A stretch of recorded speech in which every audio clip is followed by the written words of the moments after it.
ಅನೇಕ ಸಲ ನಾವು ಇದನ್ನ ಕೇಳಿದ್ದೀವಿ. ಆದರೆ ನನ್ನ ಪ್ರಶ್ನೆ ಏನು ಅಂದ್ರೆ, ಇಷ್ಟು ವಾಕ್ಯಗಳಲ್ಲಿ ಈಗ ಏನು ಓದಿದ್ದೀವಿ, ಈ ಇಷ್ಟು ವಾಕ್ಯಗಳಲ್ಲಿ ಲಾಜರನು ಸುಖ ಪಟ್ಟಂಗೆ ಎಲ್ಲಾದ್ರೂ ಇದೆಯಾ? ಲಾಜರನು ಸುಖ ಪಟ್ಟ ಹಾಗೆ ಎಲ್ಲಾದ್ರೂ ಇದೆಯಾ? ಇಲ್ಲ. Hallelujah, hallelujah. ಅಲ್ಲಿ ಸುಖ ಪಟ್ಟಿದ್ದು ಯಾರು? ಶ್ರೀಮಂತನು. ಶ್ರೀಮಂತನು ಸುಖ ಪಟ್ಟ, ಆದ್ರೆ ಲಾಜರನು ಸುಖ ಎಲ್ಲೂ ಸುಖ ಪಡಲಿಲ್ಲ. ನಾನು ಯಾಕೆ ಈ ವಿಷಯ ಹೇಳ್ತಾ ಇದ್ದೀನಿ ಅಂತ ಹೇಳಿದ್ರೆ, ಕೀರ್ತನೆಗಳಲ್ಲಿ ದಾವೀದನ ಒಂದು ಮಾತು ಹೇಳಿದ. ಕೀರ್ತನೆ 116ನೇ ಅಧ್ಯಾಯ 116-15ನೇ ವರ್ಷ. ಕೀರ್ತನೆ 116-15. ಯೆಹೋವನು ತನ್ನ ಭಕ್ತರ ಮರಣವನ್ನು ಅಲ್ಪವೆಂದು ಎಣಿಸುವುದಿಲ್ಲ. Hallelujah, hallelujah. ತನ್ನ ಭಕ್ತರ ಮರಣವನ್ನ ಆತನು ಅಲ್ಪ ಅಂತೇಳಿ ಅಂದ್ಕೊಳ್ಳಲ್ಲ. ತನ್ನನ್ನು ನಂಬಿದವರ ಆತ್ಮಗಳನ್ನ ಅಲ್ಪ ಅಂತೇಳಿ ಅಂದ್ಕೊಳ್ಳಲ್ಲ. ಅವರು ಸತ್ರೆ ಅವರಿಗೆ ನರಕದಲ್ಲಿ ಯಾವುದೇ ಕಾರಣಕ್ಕೂ ಅವಕಾಶ ಕೊಡಲ್ಲ. ಅವರಿಗೆ ಎಲ್ಲಿ ಅವಕಾಶ ಕೊಡ್ತಾರೆ? ತಾನಿರುವ ತನ್ನ ಲೋಕ, ತನ್ನ ಪರಲೋಕದಲ್ಲಿ. Hallelujah, hallelujah. ಹಾಗಿದ್ರೆ ನರಕಕ್ಕೆ ಹೋಗೋರು ಯಾರು? ಆತನ ಭಕ್ತರು ಅಲ್ಲದವರು. ಯೆಹೋವನು ತನ್ನ ಭಕ್ತರ ಮರಣವನ್ನು ಅಲ್ಪ ಅಂತ ಅನ್ಕೊಳ್ಳಲ್ಲ. ಹಾಗಿದ್ರೆ ಅಲ್ಪ ಅಂತೇಳಿ ಯಾರನ್ನ ಅನ್ಕೋತಾನೆ? ಅಲ್ಪ ಅಂತೇಳಿ ಯಾರನ್ನ ಅನ್ಕೋತಾನೆ? ಯಾರ ಮರಣವನ್ನ ಅನ್ಕೋತಾನೆ ಅಂದ್ರೆ, ತನ್ನ ಭಕ್ತರಲ್ಲದವರ ಮರಣವನ್ನ ಅಲ್ಪ ಅಂತೇಳಿ ಅನ್ಕೋತಾನೆ. ಅದಕ್ಕೆ ಅವರನ್ನ ಎಲ್ಲಿ ಕಳಿಸ್ತಾನೆ? ಎಲ್ಲಿ ಕಳಿಸ್ತಾನೆ? ಈಗ ಶ್ರೀಮಂತ ಆತನು ಯೆಹೋವನ ಭಕ್ತನ ಅಲ್ವಾ? ಈ ಶ್ರೀಮಂತ ಸತ್ತೋದ, ಆತನು ಯೆಹೋವನ ಭಕ್ತನ ಅಲ್ವಾ? ಅಲ್ಲ. ಆತನ ಭಕ್ತ ಯಾರು? ಲಾಜರ್. ಈಗ ಲಾಜರ್ ಎಲ್ಲಿದ್ದಾನೆ? ಪರದೈಸಿನಲ್ಲಿದ್ದಾನೆ. ಅಬ್ರಹಾಮನ ಎದೆಗೆ ಒದಗಿಸಲ್ಪಟ್ಟಿದ್ದಾನೆ. ಶ್ರೀಮಂತನ ಎಲ್ಲಿದ್ದಾನೆ? ಹಾಗಿದ್ರೆ ಭಕ್ತರಲ್ಲದವರನ್ನು ನರಕಕ್ಕೆ ಕಳಿಸ್ತಾನೆ ಅಂತ ಹೇಳಿದ್ರೆ, ಮತ್ತೆ ನರಕದಲ್ಲಿ ಏನಿದೆ? ನರಕದಲ್ಲಿ ಏನಿದೆ? ಅಲ್ಲಿ ಏನಿದೆ? ಏನಿಲ್ಲ. ಈ ದಿನ ಅದನ್ನ ನಾವು ಜ್ಞಾಪಕ ಮಾಡ್ತೀವಿ. Hallelujah, hallelujah. ನೋಡಿ, ನರಕ ಯಾಕೆ ಭಯಂಕರವಾಗಿದೆ ಅಂದ್ರೆ, ಅದು ನಮಗೋಸ್ಕರ ಸೃಷ್ಟಿ ಮಾಡಿದ್ದಲ್ಲ, ಮನುಷ್ಯರಿಗೋಸ್ಕರ ಸೃಷ್ಟಿ ಮಾಡಿದ್ದಲ್ಲ. ಅನೇಕರು ಹೇಳ್ತಾರೆ ಪರಲೋಕ ಸೃಷ್ಟಿ ಮಾಡಿದ್ರು ದೇವರು, ಓಕೆ, ಬಟ್ ನರಕ ಯಾಕೆ ಸೃಷ್ಟಿ ಮಾಡಬೇಕಿತ್ತು ದೇವರು? ಅಷ್ಟು ಶಿಕ್ಷೆ ಇರು, ಅಷ್ಟು ಉರಿ ಇರು, ಅಷ್ಟು ಬೆಂಕಿ ಇರು, ಆ ನರಕನ ಯಾಕೆ ಸೃಷ್ಟಿ ಮಾಡಬೇಕಿತ್ತು ದೇವರು ಅಂದ್ರೆ, ಆ ನರಕವನ್ನ ದೇವರು ಸೃಷ್ಟಿ ಮಾಡಿದ್ದು ನಮಗೋಸ್ಕರ ಅಲ್ಲ. ಅದನ್ನು ಸೃಷ್ಟಿ ಮಾಡಿದ್ದು ಸೈತಾನಗೋಸ್ಕರ, ಆತನ ದೂತರಿಗೋಸ್ಕರ, ಸೈತಾನನ ದೂತರಿಗೋಸ್ಕರ ಅದನ್ನು ಸೃಷ್ಟಿ ಮಾಡಿ. ಮತ್ತೆ ಯಾಕೆ ಮನುಷ್ಯರು ಹೋಗ್ತಿದ್ದಾರೆ ಅಲ್ಲಿಗೆ ಅಂದ್ರೆ, ಯಾಕೆ ಅಂದ್ರೆ ಮನುಷ್ಯರು ದೇವರನ್ನ ಬಿಟ್ಟು ಸೈತಾನನ ಪೂಜಿಸಿ ಆರಾಧಿಸಿ ಆತನನ್ನ ಹಿಂಬಾಲಿಸ್ತಿದ್ದಾರೆ. ಅದನ್ನ ಆತನ ಜೊತೆಗೆ ಆ ಪ್ರದೇಶಕ್ಕೆ ಹೋಗ್ತಾರೆ. ಅದರ ದೇವರ ಉದ್ದೇಶ ಏನು? ಅಲ್ಲಿಗೆ ಯಾರು ಹೋಗಬಾರ್ದು. ಯಾಕೆ ಹೋಗಬಾರ್ದು? ಯಾಕೆ ಅಂದ್ರೆ, ದೇವರೇ ಅದನ್ನ ಸೃಷ್ಟಿ ಮಾಡಿದರಾದ್ರಿಂದ ಅಲ್ಲಿ ಏನಿದೆ ಏನಿಲ್ಲ ಅವ್ರಿಗೆ ತುಂಬಾ ಚೆನ್ನಾಗಿ ಗೊತ್ತು. ಅಲ್ಲಿ ಎಷ್ಟು ಭಯಂಕರವಾಗಿರುತ್ತೆ ಅವ್ರಿಗೆ ತುಂಬಾ ಚೆನ್ನಾಗಿ ಗೊತ್ತು. ಅವರ ಪರಿಸ್ಥಿತಿ ಅಲ್ಲಿ ಎಷ್ಟು ಭೀಕರವಾಗಿರುತ್ತೆ ಅದು ತುಂಬಾ ಚೆನ್ನಾಗಿ ಗೊತ್ತು ದೇವರಿಗೆ. ಹಾಗಾಗಿ ಯಾರು ಅಲ್ಲಿ ಹೋಗ್ಬಾರ್ದು ಅನ್ನೋದು ದೇವರ ಆಸೆ, ಅವರ ಆಸೆ. ಆದ್ರೆ ಆಗ್ತಿರೋದೇನು ಅಂತ ಹೇಳಿದ್ರೆ, ಅದಕ್ಕೆ ಉಲ್ಟಾ ಎಲ್ಲರೂ ಅಲ್ಲಿಗೆ ಹೋಗ್ತಾರೆ. Hallelujah, hallelujah, hallelujah. ಹಾಗಿದ್ರೆ ನರಕದಲ್ಲಿ ಏನಿಲ್ಲ, ನರಕದಲ್ಲಿ ಏನಿಲ್ಲ. ಇವತ್ತು ನಾವು ಅದನ್ನ ತಿಳ್ಕೊಳ್ತಿದ್ವಿ. ನೋಡಿ, ಇಷ್ಟೊಂದು ವಾಕ್ಯ ಓದಿದ್ವಿ. ಅಲ್ಲಿ ಶ್ರೀಮಂತರ ಒಂದು ಮಾತು ಹೇಳಿದ, ಏನಂತ? 24ನೇ ವರ್ಷದಲ್ಲಿ ನರಕದಲ್ಲಿ ಏನಿಲ್ಲ, ತುದಿ ಬೆರಳಲ್ಲಿ ನೀರಲ್ಲಿ ಅದ್ದಿ ಒಂದು ಹನಿ ಬಿದ್ದರೂ ಸಾಕು ಅಂತ ಅನ್ಕೋತಿದ್ದಾನೆ ಅಂದ್ರೆ, ನರಕದಲ್ಲಿ ಏನಿಲ್ಲ. ಹಾಗಿದ್ರೆ ನೆಕ್ಸ್ಟ್ ಸಲ ನಾನು ಹೇಳಿದ್ದೇನೆ ನಿಮಗೆ, ಒಂದು ದಿನ ನಲ್ಲಿ ನೀರು ಬರಲಿಲ್ಲ ಅಂದ್ರೆ ಮನೆ ಪರಿಸ್ಥಿತಿ ಹೆಂಗಿರುತ್ತೆ ಗೊತ್ತು. ಹೆಣ್ಮಕ್ಳು ಒಂದು 2-3 ದಿನ ಬರಲಿಲ್ಲ ಅಂದ್ರೆ ಪರಿಸ್ಥಿತಿ ಹೆಂಗಿರುತ್ತೆ ಅಂತದ್ದು. ನೀರೇ ಇಲ್ಲ, ನೀರೇ ಇಲ್ಲ, ನರಕ ಹೇಗಿರುತ್ತೆ? ಯಾಕೆ ನೀರಿಲ್ಲ ನರಕದಲ್ಲಿ ಅಂದ್ರೆ, ಯಾಕೆ ನೀರಿಲ್ಲ ಅಂದ್ರೆ, ಜೀವಜಲದ ಬುಗ್ಗೆ ಯಾರು? ಜೀವಜಲದ ಬುಗ್ಗೆ ಯಾರು? ದೇವರು ಎಲ್ಲಿರ್ತಾರೆ? ಪರಲೋಕದಲ್ಲಿ ಜೀವಜಲದ ಬುಗ್ಗೆ ಇದೆ ಅಂದ್ರೆ ನರಕದಲ್ಲಿ ಇದೆ ಅಂತ ಅರ್ಥ.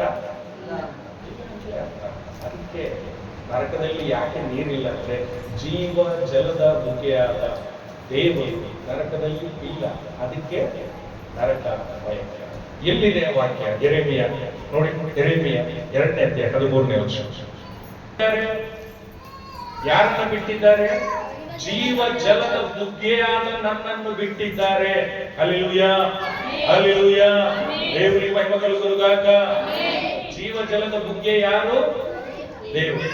ಆ ದೇವರು ಎಲ್ಲಿದ್ದಾರೆ ಅಂದ್ರೆ ಅವರು ಪರಲೋಕದಲ್ಲಿದ್ದಾರೆ. ಹಾಗಾಗಿ ನರಕದಲ್ಲಿ ನೀರಿಲ್ಲ. 17:13 ಓದಿ. ಯೆರೆಮೀಯ 17:13. 17ನೇ ಅಧ್ಯಾಯ 13ನೇ ವಚನ. ಯೆರೆಮೀಯ 17:13. ನಿನ್ನನ್ನು ಬಿಟ್ಟು ಹೋಗುವವರು ಆಶಾಭಂಗ ಪಡುವರು. ಯೆಹೋವನಾದ ನಿನ್ನನ್ನು ತೊರೆದವರು ಜೀವಜಲದ ಬುಗ್ಗೆಯನ್ನು ತೊರೆದವರಾಗಿದ್ದಾರೆ. ಅವರ ಹೆಸರು ಧೂಳಿನಲ್ಲಿ ಬರೆಯಲ್ಪಡುವುದು. Hallelujah, amen. ಎರಡು ವಾಕ್ಯ ಏನು ಹೇಳ್ತಾ ಇದೆ? ಜೀವಜಲದ ಬುಗ್ಗೆ ಯಾರು? ಹಾಗಿದ್ರೆ ಇವತ್ತು ನಾವು ಕುಡಿತಿರುವ ಜಲ ಅದು ಯಾರು ಕೊಟ್ಟದ್ದು? ಯಾರಿಗೆ ಸಮಾನ? ಹಲ್ಲೆಲೂಯಾ.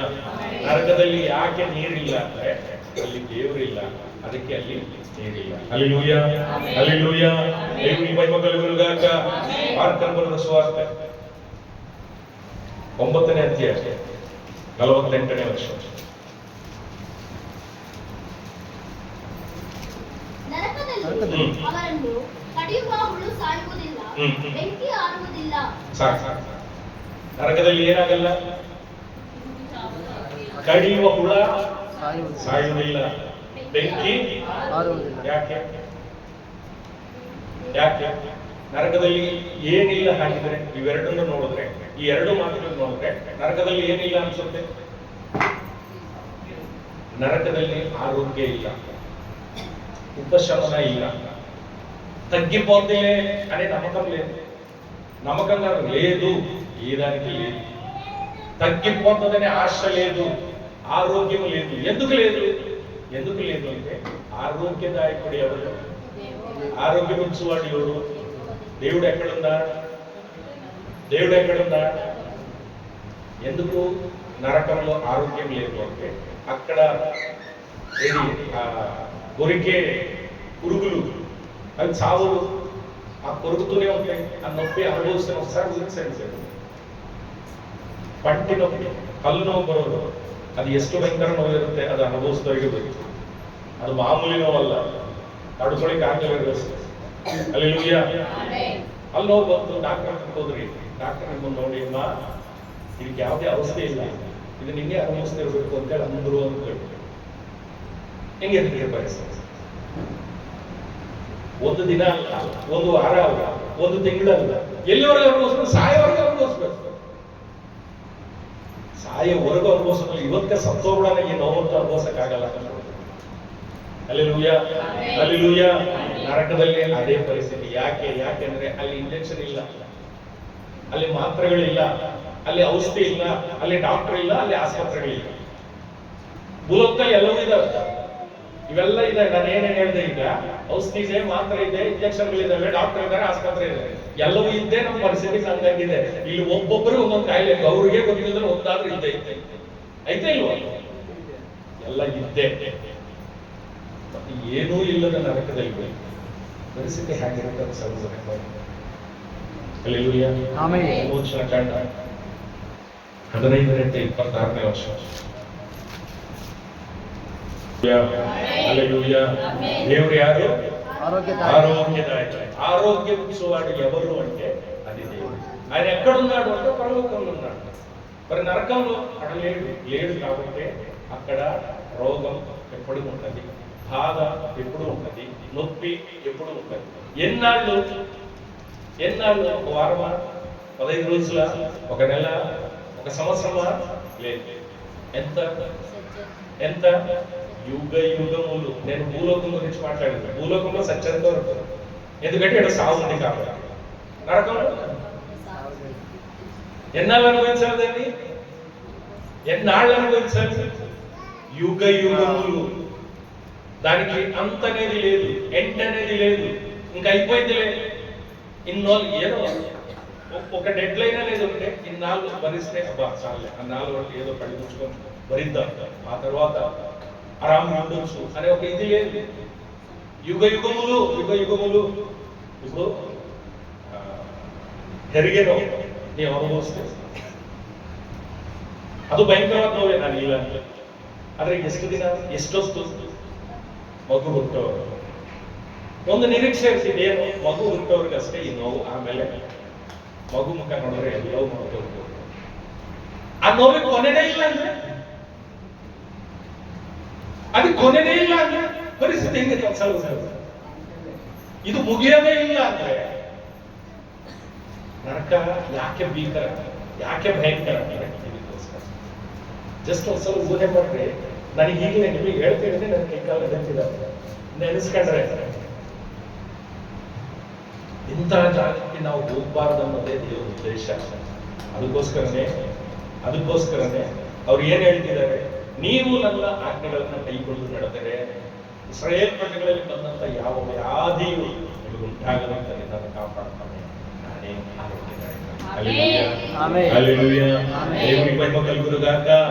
ಮೊದಲನೇದಾಗಿ ನರಕದಲ್ಲಿ ಏನಿಲ್ಲ ಅಂದ್ರೆ ನೀರಿಲ್ಲ, ಎರಡನೇದಾಗಿ ನರಕದಲ್ಲಿ ಆರೋಗ್ಯ ಇಲ್ಲ. ಹಲ್ಲೆಲೂಯಾ. ನರಕದಲ್ಲಿ ಮೂರನೇದು ಏನಿಲ್ಲ ಅಂದ್ರೆ ಗಾಳಿ.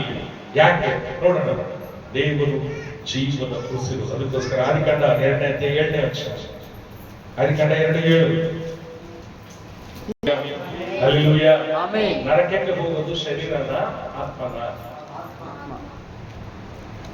ದೇವರು ಶರೀರಕ್ಕೆ ಉಸಿರನ್ನು ಕೊಟ್ರ, ಆತ್ಮಕ್ಕೆ ಉಸಿರನ್ನು ಕೊಟ್ರ.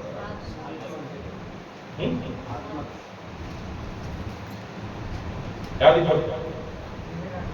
ಬದುಕೋ ಪ್ರಾಣಿ ಯಾವಾಗ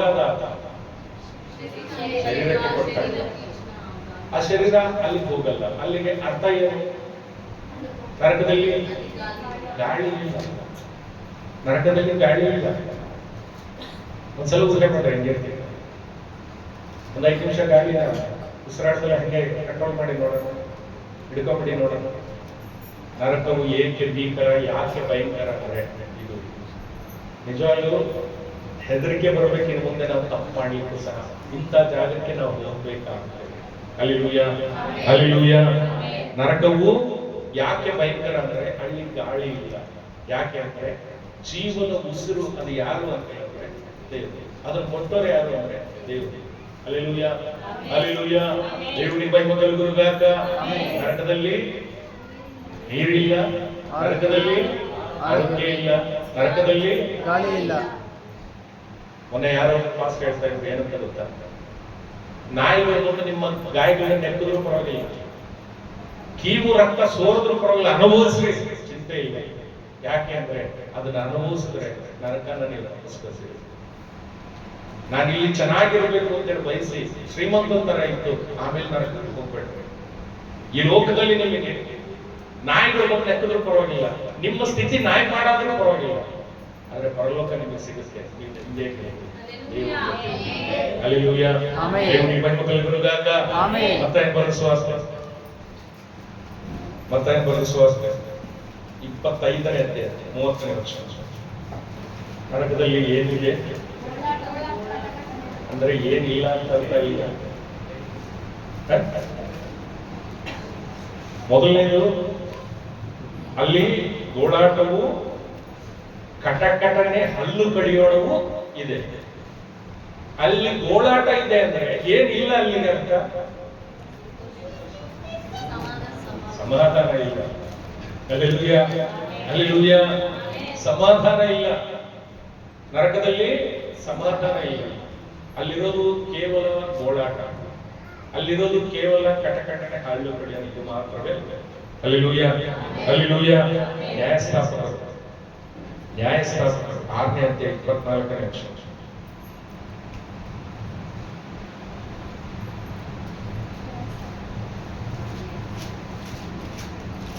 ಶಾಲೋಮ್ ಅಂದ್ರೆ ಸಮಾಧಾನ. ಹಲ್ಲೆಲೂಯಾ. ಯೆಹೋವ ಶಾಲೋಮ್ సమాధానానికి అధిపతి. హల్లెలూయా, హల్లెలూయా. సమాధానం ఇచ్చువాడు అని ఆ మాటకు అర్థం. ఆయన పరలోకంలో ఉంటాడు కానీ నరకంలో లేడు. ఇందును బట్టి నరకంలో ఏమి లేదంటే సమాధానం లేదు. హల్లెలూయా, హల్లెలూయా. యెషయా 9:6 వచ్చాను.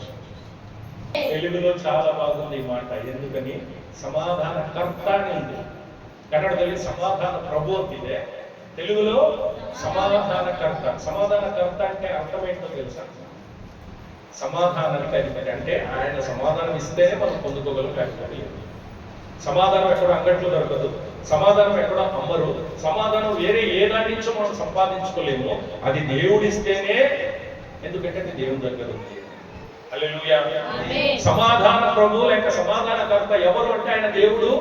ఆ దేవుడు నరకంలో లేడు కాబట్టి నరకంలో ఏమి లేదు, సమాధానం లేదు. హల్లెలూయా, హల్లెలూయా. ಮೊದಲನೇದು ನೀರಿಲ್ಲ, ಎರಡನೇದು ಆರೋಗ್ಯ ಇಲ್ಲ, ಮೂರನೇದು ಗಾಳಿ ಇಲ್ಲ, ನಾಲ್ಕನೇದು ಸಮಾಧಾನ ಇಲ್ಲ, ಐದನೇದು ರೋಮಾಪುರದವರಿಗೆ ಬರೆದ ಪತ್ರಿಕೆ.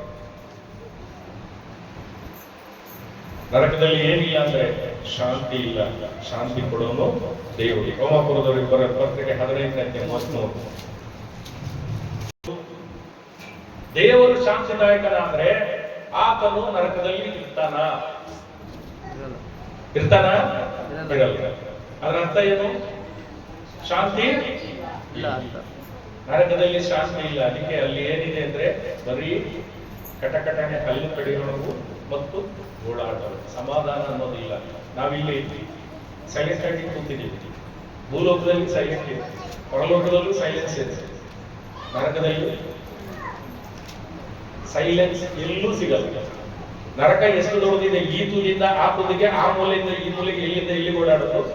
ಇಂಥ ಜಾಗದಲ್ಲಿ ಸೈಲೆನ್ಸ್ ಇದೆ ಅನ್ಲಿಕ್ಕೆ ಅವಕಾಶ ಇಲ್ಲ.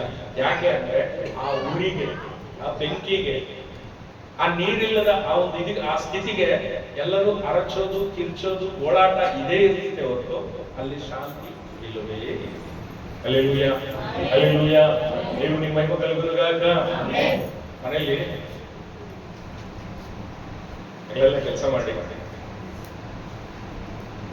ಮನೆಗೆ ಬಂದಿರ್ತೀರಿ, ಸ್ವಲ್ಪ ಹೊತ್ತು ಸಮಾಧಾನವಾಗಿ ಅರ್ಧ ಗಂಟೆ ಮಲ್ಕೊಂಡ್ಬಿಟ್ರೆ ಮತ್ತೆ ರಿಫ್ರೆಶ್ ಆಗುವ ಒಂದು ಸ್ಥಿತಿ. ಮನೇಲಿ 3 ಜನ ಮಕ್ಕಳೆಲ್ಲ ಓ ವೈಕಲ್ಯ ಇದ್ದಾರೆ. ಹೆಂಗಿರ್ತಿದ್ದ ಪರಿಸ್ಥಿತಿ ಒಂದು ಸ್ವಲ್ಪ ಊಹೆ ಮಾಡ. ಒಂದು ಚೂರಾದ್ರೂ ಗಲಾಟೆ ಇಲ್ಲದೆ ಇದ್ರೆ ಸ್ವಲ್ಪ ಸಮಾಧಾನ ಕೊಡ್ಕೊಳ್ಳೋಣ, ಅಥವಾ ಒಂಚೂರು ರಿಲ್ಯಾಕ್ಸ್ ಆಗೋಣ, ಚೂರು ರಸ ತಗೊಳ್ಳೋಣ. ಮೊದಲು ಇದು ಕೀ ಅಂತಿದೆ, ಈ ಕಡೆ ನಮ್ಮ ಓ ಅಂತಾನೆ. ಆ ಸಮಯದಲ್ಲಿ ಎಲ್ಲಿ ಇರ್ತಿದ್ದೆ ಅಂದ್ರೆ ಇಳಿದು ಬಂದು ಚಿಕ್ಕ ಮಕ್ಕಳು ಅನ್ನೋದನ್ನು ಸಹ ನೋಡಿದ್ರು, ತಗದು ವಾಸವನ್ನ ಹಾಡ್ಕೊಡ್ತೀವಿ. ಮನುಷ್ಯರು ನಮ್ದೇ ಮಕ್ಕಳು ಒಂದು ಅರ್ಧ ಗಂಟೆ ಸಮಾಧಾನ ಇಲ್ಲ, ಅರ್ಧ ಗಂಟೆ ಮನೆಯಲ್ಲಿ ಸೈಲೆನ್ಸ್ ಇಲ್ಲ ಅಂತಿದ್ರೇನೆ BP ನೆತ್ತಿಗೆ ಏರ್ಬಿಟ್ರೆ, ನರಕದಲ್ಲಿ ಶಬ್ದ ಕೇಳದ ನಿಮಿಷನೇ ಇಲ್ಲ. ದಿನ ಅಲ್ಲ, ಶಬ್ದ ಕೇಳದ ನಿಮಿಷನೇ ಇಲ್ಲ. ಆ ಲೆವೆಲ್ಗೆ ಬರೀ ಅರ್ಚಾಟ ಓಡಾಟ ಕೇಳ್ತಾ ಇದ್ರೆ ಹೆಂಗಿರ್ತಿದ್ದೆ ಸೀನ್ ಒಂದ್ಸಲ ಊಹೆ ಮಾಡ್ಕೊಳ್ಳಿ. ಅದು ಮಾತಿಗೆ ನಿಲ್ಲುತ್ತದ್ದು, ಊಹೆಗೂ ನಿಲ್ಲುತ್ತದ್ದು. ಅದಕ್ಕೆ ದೇವರು ಹೇಳಿದ್ರು, ಆ ಪ್ರದೇಶ ನಿಮ್ಮದಲ್ಲ, ನೀವು ಅದನ್ನ ತಪ್ಪಿಸಿ ನನ್ನ ಹತ್ರಕ್ಕೆ ಬರ್ಬೇಕನ್ನೋದೇ ನನ್ನ ಆಸೆ ಅಂತ ಹೇಳಿದ್ರು. Hallelujah, hallelujah. ದೇವರಿಗೆ ಮಹಿಮೆ ಕಲಿಯುವುದಕ್ಕಾಗ 2ನೇ ಕೊರಿಂಥಿ 13:11 ವರ್ಷ. ಶಾಂತಿ ಅದು ಆತನ ಸ್ವಂತ, ಕೊಡುವಂತ ದೇವರು ಪರಲೋಕದಲ್ಲಿದ್ದಾನೆ, ನರಕದಲ್ಲಿ ಇಲ್ಲ. Hallelujah, hallelujah. ದೇವರಿಗೆ ಮಹಿಮೆ ಕಲಿಯುವುದಕ್ಕಾಗ ಯೇಸು ಸ್ವಾಮಿ ಪರಲೋಕಕ್ಕೆ ಹೋಗುವಾಗ ತನ್ನ ಶಿಷ್ಯರನ್ನ ಕರೆದು, ನೀವು ತಕ್ಷಣವೇ, ಲೇಟ್ ಮಾಡಬೇಡ್ರಿ, ತಕ್ಷಣವೇ ಭೂಮಿಯ ಕಟ್ಟ ಕಡೆಯವರೆಗೂ ಹೋಗ್ರಿ, ಸುವಾರ್ತೆ ಸಾರ್ರಿ, ನಂಬುದವರಿಗೆ ದೀಕ್ಷಾಸನ ಕೊಡ್ರಿ ಅಂತೇಳಿ ಯಾಕೆ ಹೇಳಿದ್ರು ಗೊತ್ತಾ? ಇದೇ ಕಾರಣಕ್ಕೆ. ಯಾಕೆ ನೀವು ಲೇಟ್ ಮಾಡಿದ್ರೆ ಒಂದಷ್ಟು ಜನ ಆಗ್ಲೇ ಸತ್ತೋಗ್ಬಿಡ್ತಾರೆ, ಆಯ್ತು ಕೊನೆ ಆಗಿರೋರು, ಆಗ್ಲೂ ಸಾಯ್ಬೇಕು ಅನ್ನೋರು, ಆಕ್ಸಿಡೆಂಟ್ ಆಗಿ ಸಾಯೋರು. ನೀವು ಲೇಟ್ ಮಾಡಿದ್ರೆ ಸತ್ತೋಗ್ಬಿಡ್ತಾರೆ, ಸುವಾರ್ತೆ ಕೇಳದಲ್ಲೇ ಸತ್ತೋಗ್ಬಿಡ್ತಾರೆ ಅನ್ನೋರು. ತಕ್ಷಣವೇ ಹೊರಡ್ರಿ, ತಕ್ಷಣನೇ ಹೊರಡ್ರೆ ಮೊದಲು ಸುವಾರ್ತೆ ಹೇಳ್ರಿ. ಯಾಕೆ ಮಾತಂದ್ರು ಅಂದ್ರೆ ಇದೇ ಕಾರಣ. ಯಾಕೆ? ಈ ಭೀಕರವಾದ ನರಕವನ್ನು ತಪ್ಪಿಸ್ಕೊಳ್ಳಿ. ನೀರಿಲ್ಲದ, ಆರೋಗ್ಯ ಇಲ್ಲದ, ಗಾಳಿ ಇಲ್ಲದ, ಸಮಾಧಾನ ಇಲ್ಲದ, ಶಾಂತಿ ಇಲ್ಲದ ಅದನ್ನ ತಪ್ಪಿಸ್ಕೊಳ್ಳಿ ಅಂತ ಹೇಳಿ ದೇವರ ಆಸೆ. ಆದ್ರೆ ನಮಗೆ ಸುವಾರ್ತೆ ಸಿಕ್ಕಿದೆ, ವಾಕ್ಯ ಸಿಕ್ಕಿದೆ, ಎಲ್ಲವನ್ನೂ ಕೇಳ್ತಾ ಇದ್ದೀವಿ. ಆದ್ರೆ ಇವತ್ತೂ ಸಹ ಪಾಪದ ಕೆಲಸಗಳನ್ನೇ ಮಾಡ್ಕೊಂಡು ಬರ್ತಾ ಇದ್ದೀವಿ. ಇವತ್ತು ಈ ಕ್ಷಣ ಇದೇ ಚರ್ಚಲ್ಲಿ ಕಣ್ಣು ಮುಚ್ಚೂರು ನಾನು ಪರಲೋಕದಲ್ಲಿ ಕಣ್ಣು ತೆಗಿತೀನಿ ಅನ್ನೋ ಧೈರ್ಯ ಯಾರ್ಯಾರು ಇಲ್ಲ? ಇವತ್ತೇ ನಾನು ಸತ್ತೋರು, ನನಗೆ ಪರಲೋಕದಲ್ಲಿ ಸ್ಥಾನ ಐತೆ ಸರ್ ಅನ್ನೋದು ಕೈ ಎತ್ತಿ ನಾನು ಪರಲೋಕ ಹೋಗಿಲ್ಲ ಅಂದ್ರೆ ಇನ್ನೆಲ್ಲಿಗೆ ಹೋಗ್ತೀವಿ? ಇನ್ನೆಲ್ಲಿಗೆ ಹೋಗ್ತೀವಿ? ಹೋದ್ರೆ ಪರಲೋಕಕ್ಕೆ ಹೋಗ್ಬೇಕಿಲ್ವಾ? ನಾನು ಇಲ್ಲೇ ಉಳಿತೀನಿ ಅಲ್ಲಿ ಚಾನ್ಸ್ ಇಲ್ಲ. Hallelujah, hallelujah. ದೇವರಿಗೆ ಮಹಿಮೆ ಕಲುಗುವುದಾಕ. ಪರಲೋಕ ಮಿಸ್ ಆಯ್ತು ಅಂದ್ರೆ ನರಕ. ಅದಕ್ಕೋಸ್ಕರ ದೊಡ್ಡ ಬಾಗಿಲು ಆಧಾರದ ಸ್ವಾಗತ. ಬರ್ರಿ ಸಾರ್, ನಿಮ್ ಚೇರ್ ಹಾಕ್ತೀವಿ ಬರ್ರಿ ಸಾರ್ ಅಂತ, ಹೂವಿನ ಹಾಕ್ತೀವಿ ಬರ್ರಿ ಸಾರ್, ಸಾಲು ಓದಿಸ್ತೀವಿ ಬರ್ರಿ ಸಾರ್. ಒಳಗಡೆ ಹೋದ್ಮೇಲೆ ನೀರಿಲ್ಲ, ಆರೋಗ್ಯ ಇಲ್ಲ, ಗಾಳಿ ಇಲ್ಲ, ಸಮಾಧಾನ ಇಲ್ಲ, ಶಾಂತಿ ಇಲ್ಲವೇ ಇಲ್ಲ. ಹಲ್ಲೆಲೂಯಾ. ಆರನೇ, ನರಕದಲ್ಲಿ ಏನಿಲ್ಲ? ಪ್ರೀತಿ ಇಲ್ಲ. ಇದುವರೆಗೂ ನಾವು ನೋಡಿದ್ವಿ ವಾಕ್ಯ. 1ನೇ ಯೋಹಾನ 4:16. హల్లెలూయా. దేవుడు ప్రేమ స్వరూపి. దేవుడు ప్రేమ స్వరూపి అంటే నరకంలో ప్రేమ ఉంటుందా? ఆడ ప్రేమించుకోవడానికి లేదు, ఆడ లవ్ స్టోరీ లేవు, ఎవరు ఎవరిని ప్రేమించరు. హల్లెలూయా, హల్లెలూయా. ప్రేమించుకునేంత సమయం ఎవరికి లేదు, ప్రేమించుకునేంత ఓపిక ఎవరికి లేదా? ఎందుకంటే వాళ్ళని చూసుకుంటే చాలా అయిపోయింది పరిస్థితి. నేను ముందుకు చెప్తాను ఏమైతుంది పరిస్థితి. హల్లెలూయಾ. ನರಕದಲ್ಲಿ ಪ್ರೀತಿ ಇಲ್ಲವೇ ಇಲ್ಲ. ಯಾಕೆ ಅಂದ್ರೆ ಪ್ರೀತಿ ಸ್ವರೂಪನಾದ ದೇವರು ಆತನ ಪರಲೋಕದಲ್ಲಿದ್ದಾನೆ. ಹಾಗಾಗಿ ನರಕದಲ್ಲಿ ಪ್ರೀತಿ ಇಲ್ಲ. ಹಲ್ಲೆಲೂಯಾ. ನರಕ ಅಂದ್ರೆ ಕತ್ತಲು. ಯಾಕೆ ಅಂದ್ರೆ ಯೋಹಾನ 8:12. ಯೋಹಾನ ರಾಸನ ಸುವಾರ್ತ 8:12. ನರಕ ಅಂದ್ರೆ ಕತ್ತಲೆ. ನರಕ ಯಾಕೆ ಕತ್ತಲೆ? ಯಾಕೆ ಅಂದ್ರೆ ಇಲ್ಲಿ ಬೆಳಕಿಲ್ಲ. ಯಾಕೆ ಬೆಳಕಿಲ್ಲ ಅಂದ್ರೆ ದೇವರು ಬೆಳಕಾಗಿದ್ದಾನೆ. Hallelujah, hallelujah. ದೇವರಿಗೆ ಮಹಿಮೆ ಕಲುಗುವುದಾಕ. ಹಾಗೆ ಒಂದು ವಾಕ್ಯ ಓದಿದ್ವಿ, ಈತನನ್ನ ಕತ್ತಲೆಗೆ ನೂಕಿರಿ ಅಂತ ಹೇಳಿ. ಅಲ್ಲಿ ಅರಚಾಟವು ಕಟಕಟನೆ ಹಲ್ಲು ಕಡಿಯೋಣವು ಇರುತ್ತದೆ ಅಂತ ಹೇಳಿ ಹಾಗೆ ಒಂದು ವಾಕ್ಯ ಓದಿದ್ವಿ. ಕತ್ತಲೆಗೆ ನೂಕಿರಿ ಅಂದ್ರೆ, ಕತ್ತಲೆ ಅಂದರೆ ನರಕ. ನರಕದಲ್ಲಿ ಯಾಕೆ ಬೆಳಕಿಲ್ಲ ಅಂದ್ರೆ ದೇವರು ಬೆಳಕಾಗಿದ್ದಾನೆ. ಅದಕ್ಕೆ ಹಲ್ಲೆಲೂಯಾ. ಆ ದೇವರು ಬೆಳಕಾದ ದೇವರು ಪರಲೋಕದಲ್ಲಿದ್ದಾನೆ, ನರಕದಲ್ಲಿ ಇಲ್ಲ. ಹಾಗಾಗಿ ನರಕವು ಕತ್ತಲೆ. Hallelujah, hallelujah. ದೇವರಿಗೆ ಮಹಿಮೆ ಕಲುಗುವುದಾಕ. ನರಕದಲ್ಲಿ ರಕ್ಷಣೆ ಇಲ್ಲ. ಯೆಶಯ 43:11. ಹಲ್ಲೆಲೂಯಾ. ನನ್ನ ಹೊರತು ಬೇರೆ ಯಾರು ರಕ್ಷಕರಿಲ್ಲ. ಯಾಕೆ ಅಂದ್ರೆ ಯೇಸು ಒಬ್ಬನೇ ರಕ್ಷಕನು. ನರಕದಲ್ಲಿ ರಕ್ಷಣೆ ಇಲ್ಲ. ಯಾಕೆ ನರಕದಲ್ಲಿ ರಕ್ಷಣೆ ಇಲ್ಲ ಅಂದ್ರೆ ರಕ್ಷಕನಾದ ದೇವರು, ರಕ್ಷಣೆ ಕೊಡುವ ದೇವರು ಆತನು ಪರಲೋಕದಲ್ಲಿದ್ದಾನೆ, ನರಕದಲ್ಲಿ ಇಲ್ಲ. ಅದಕ್ಕೆ ಈ ಭೂಮಿ ಮೇಲೆ ನಾವು ಬದುಕಿರುವಾಗಲೇ, ಹಲ್ಲೆಲೂಯಾ, ಈ ಭೂಮಿ ಮೇಲೆ ನಾವು ಬದುಕಿರುವಾಗಲೇ ಸುವಾರ್ತೆಯನ್ನ ಕೇಳಿ ರಕ್ಷಣೆಯನ್ನು ಹೊಂದಿದ್ರೆ ನಮಗೆ ಪರಲೋಕ. ಆ ರಕ್ಷಣೆ ಹೊಂದಲಿಲ್ಲ ಅಂತ ಹೇಳಿದ್ರೆ ನಮಗೆ ನರಕನೇ. ನರಕದಲ್ಲಿ ನಾವು ರಕ್ಷಣೆ ಹೊಂದಲಿಕ್ಕೆ ಸಾಧ್ಯ ಇಲ್ಲ. ಹಲ್ಲೆಲೂಯಾ. ನರಕಕ್ಕೆ ಒಂದ್ಸಲ ಹೋದ್ಮೇಲೆ ನಾವು ವಾಪಸ್ ಬರ್ಲಿಕ್ಕಾಗುತ್ತಾ? ತಿರುಗಿ ರಕ್ಷಣೆ ಹೊಂದಲಿಕ್ಕಾಗುತ್ತಾ? ತಿರುಗಿ ದೀಕ್ಷಾ ಸ್ಥಾನ ತಗೊಂಡು ನಾನು ವಾಪಸ್ ಬರ್ತೀನಿ ಅನ್ಲಿಕ್ಕಾಗುತ್ತಾ? ಮರಿಯಮ್ಮನ ಕಥೆ ಹೇಳಿದ್ದೆ ಒಂದ್ಸಲ ನಿಮಗೆ ನೆನಪಿದೆಯಾ? ಅದು ಕತೆ. ಸ್ವಾಮಿ ನಾನು ಮೂಲಕ್ಕೆ ಹೋಗಿ ದೀಕ್ಷಾ ಸ್ಥಾನ ತಗೊಂಡು ಮತ್ತೆ ವಾಪಸ್ ಬರ್ತೀನಿ ಅಂತ. ಅದು ಕತೆ. ರಿಯಾಲಿಟಿ ಯಾವ ರೀತಿ ನಡೀಲಿಕ್ಕೆ ಸಾಧ್ಯ ಇಲ್ಲ. Hallelujah, hallelujah. ಏನೇ ಮಾಡಿದ್ರು ಸಾಯೋದ್ರೊಳಗೆ ಮಾಡಬೇಕು. ಸಾಯೋದ್ರೊಳಗೆ ರಕ್ಷಣೆ ಹೊಂದಬೇಕು. ಸಾಯೋದ್ರೊಳಗೆ ನಮ್ಮ ಬ್ಯಾಂಕ್ ಅಕೌಂಟ್ ತುಂಬಿರೋ ಹಾಗೆ ನಾವು ವ್ಯವಸ್ಥೆ ಮಾಡ್ಕೊಂಡು ಹೋದ್ವಿ ಅಂದ್ರೆ ನಮ್ಮ ಅಕೌಂಟ್ ಖಾಲಿ ಆಯ್ತು ಅಂತ. ಈ ಯಾವ ಅಕೌಂಟ್ ಅದು? ಯಾವ ಅಕೌಂಟ್ ಅದು? ಭೂಲೋಕದಲ್ಲಿ ಗಂಟು ಮಾಡಿ ಇಟ್ಟುಕೊಳ್ಬೇಡ್ರಂತ ದೇವರು ಹೇಳಿದಾನೆ. ಭೂಲೋಕದ ಬ್ಯಾಂಕ್ ಅಕೌಂಟ್ ಹೇಳ್ತಾ ಇಲ್ಲ, ಪರಲೋಕದ ಬ್ಯಾಂಕ್ ಅಕೌಂಟ್ ಹೇಳಿ ಹೇಳ್ತಾ ಇದ್ದೆ. ಹಲ್ಲೆಲೂಯಾ. దేవునికి మహిమ కలుగును గాక. ಯೇಸು ಮಹಾರಾಜ್ಗೆ.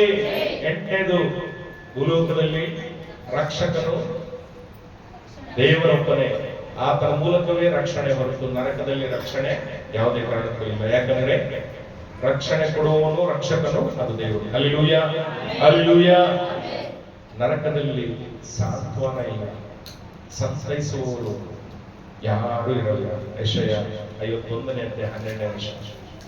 ಯೆಶಯ 51:12. ನಾನೇ ನಿನ್ನನ್ನು ಸಂತೈಸುವನಾಗಿರುವಲ್ಲಿ ಮರ್ತ್ಯ ಮನುಷ್ಯನಿಗೆ. ಸಂತೈಸುವನು ಯಾರು? ಓದಾರ್ಚುವಳು ಎವರು? ಸಂತೈಸುವ ತಾಯಿಯಂತೆ ನನ್ನೇಸು ನನ್ನನು. ನಮ್ಮನ್ನು ಸಂತೈಸೋರು ಯಾರು? ಸಂತೈಸೋರು ಯಾರು? ಸಮಾಧಾನ ಪಡಿಸೋರು ಯಾರು? ಹಲ್ಲೆಲೂಯಾ, ಅದು ದೇವರು. ನರಕದಲ್ಲಿ ಸಂತೈಸೋರು ಯಾರು ಇಲ್ಲ. ನಮಗೆ ಬೆಂಕಿ ಸುಡ್ತಾ ಇದೆ, ಹಾವು ಕಡಿತಾ ಇದೆ, ಹುಳುಗಳು ಕಡಿತಾ ಇದ್ದಾವೆ, ಚೇಳುಗಳು ಕಡಿತಾ ಇದ್ದಾವೆ, ಪಕ್ಕದಲ್ಲಿ ನಾನು ಇಟ್ಕೊಂಡು ಸಮಾಧಾನ చేసుకొమ్మ ఓర్చుకో ఏం పర్లేదులే అలా చెప్పడానికి వీల్లేదు. ఎందుకో తెలుసా? ఆ పాము నన్ను కలుస్తాడు, ఆ పురుగులు నన్ను కలుస్తాడు, ఆ అగ్నిలో నేను పడుతాడు. అదే నాకైతే నిన్నేంది నేను సమాధానం చేసేది. అర్థం చేసుకోవచ్చు.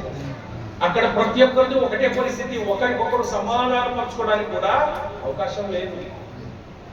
ఎందుకు అంటే ప్రతి ఒక్కరు అగ్నిలో కాలిపోతున్నారు, ప్రతి ఒక్కరిని పాము చుట్టుకొని ఉంటాయి, ప్రతి ఒక్కరిని తేళ్లు కలుస్తుంటాయి, పురుగులు కలుస్తాయి. పరిస్థితి ఎలా ఉంది? భయంకరంగా. ఒకరికొకరు సమాధానం చెప్పుకోవడానికి అవకాశం లేదు. హల్లెలూయా, హల్లెలూయా. నరకంలో ఏం లేదు, ಸಮಾಧಾನ ಇಲ್ಲ. ಸಂತೈಸುವವರು ಯಾರಿಲ್ಲ, ಸಮಾಧಾನ ಮಾಡೋರು ಯಾರಿಲ್ಲ. ಈ ಲೋಕದಲ್ಲಿ ಯಾರಾದ್ರೂ ಒಬ್ರು ಸತ್ತೋದ್ರೆ ಇಡೀ ಸಭೆ ಹೋಗಿ ಅವ್ರ ಮನೆಯಲ್ಲಿ ಕೂತ್ಕೊಂಡು ಪ್ರಾರ್ಥನೆ ಮಾಡಿ, ದೇವರೇ ಈ ಕುಟುಂಬಕ್ಕೆ ಸಮಾಧಾನ ಕೊಡು, ಈ ಕುಟುಂಬಕ್ಕೆ ಸಾಂತ್ವನ ಕೊಡು ಸ್ವಾಮಿ, ಇನ್ನು ಪರಲೋಕದ ಸಮಾಧಾನ ಈ ಮನೆಯಲ್ಲಿ ಆಳಲಿ, ಇವ್ರು ಕೊಡ್ಲು, ಏನೋ ಒಂದು ಪ್ರಾರ್ಥನೆ ಮಾಡಬಹುದು. ನರಕದಲ್ಲಿ ಯಾರು ಹೋಗಿ ಪ್ರಾರ್ಥನೆ ಮಾಡ್ತಾರೆ? ನರಕದಲ್ಲಿ ಯಾರು ಹೋಗಿ ಸಮಾಧಾನ ಮಾಡ್ತಾರೆ? Hallelujah, hallelujah. ನರಕದಲ್ಲಿ ಏನಿಲ್ಲ, ಸಾಂತ್ವನ ಇಲ್ಲ. ಹಲ್ಲೆಲೂಯಾ. 10ನೇದಾಯ್ತು, ನರಕದಲ್ಲಿ ಸಹಾಯ ಇಲ್ಲ. ಯಾಕೆ ಅಂದ್ರೆ ನಮ್ಮ ಸಹಾಯಕನು ದೇವರೇ. ಯೆಶಯ 41ನೇ ಅಧ್ಯಾಯ 13ನೇ ವರ್ಷ.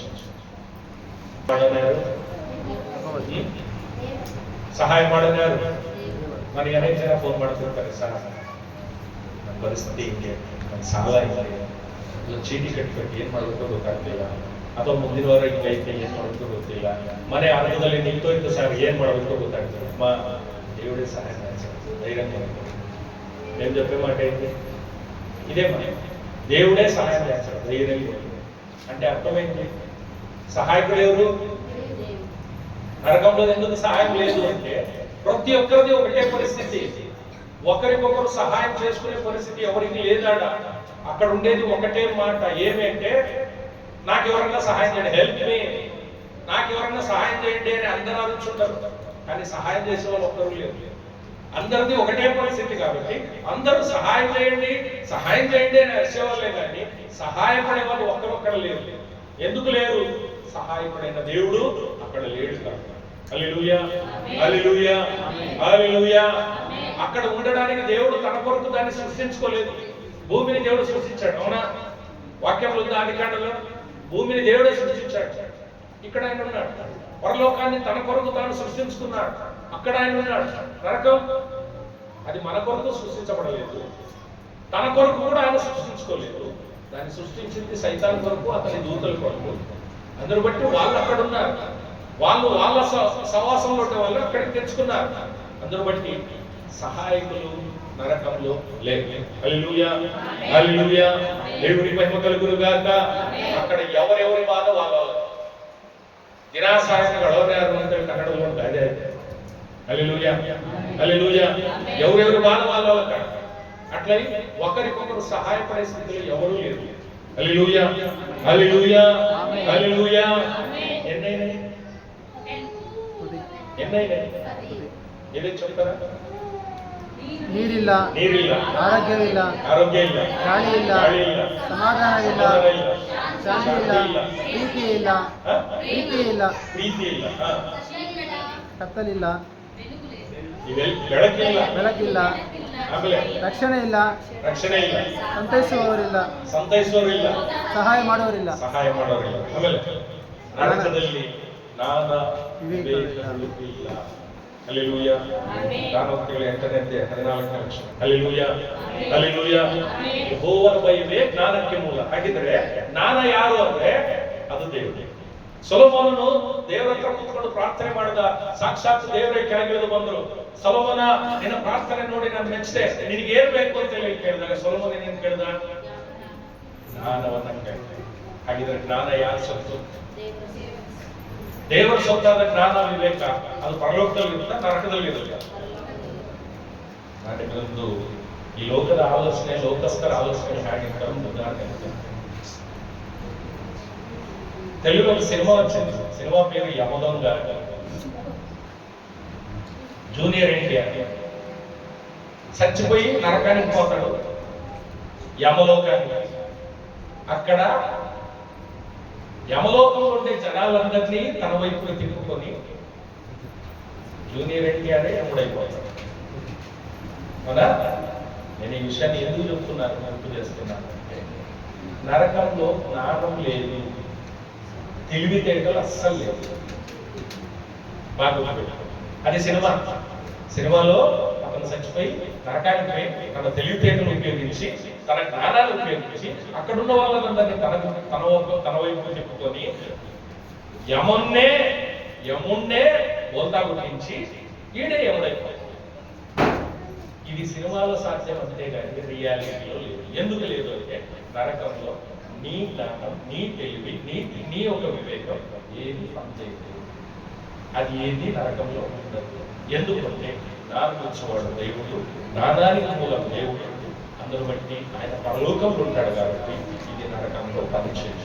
హల్లెలూయా, హల్లెలూయా. దేవునికి మహిమ కలుగును గాక. బోలో యేసు మహారాజ్ కి. అయితే నరకంలో ఏముండదు? జ్ఞానం అస్సలు ఉండదు. హల్లెలూయా, హల్లెలూయా. 11 అయింది కదా. 12 ನರಕದಲ್ಲಿ ಜೀವ ಇಲ್ಲ. ಈಗ ನಾವು ಕಣ್ ತೆಗೆದು ನೋಡಿದ್ರೆ ನಮ್ಮ ಸುತ್ತಮುತ್ತ ಗಿಡ ಮರಗಳು ಕಾಣ್ತಾ ಇದ್ದಾರೆ. ಗಿಡ ಮರಗಳಲ್ಲಿ ಜೀವ ಇದೆಯೇ ಇಲ್ವಾ?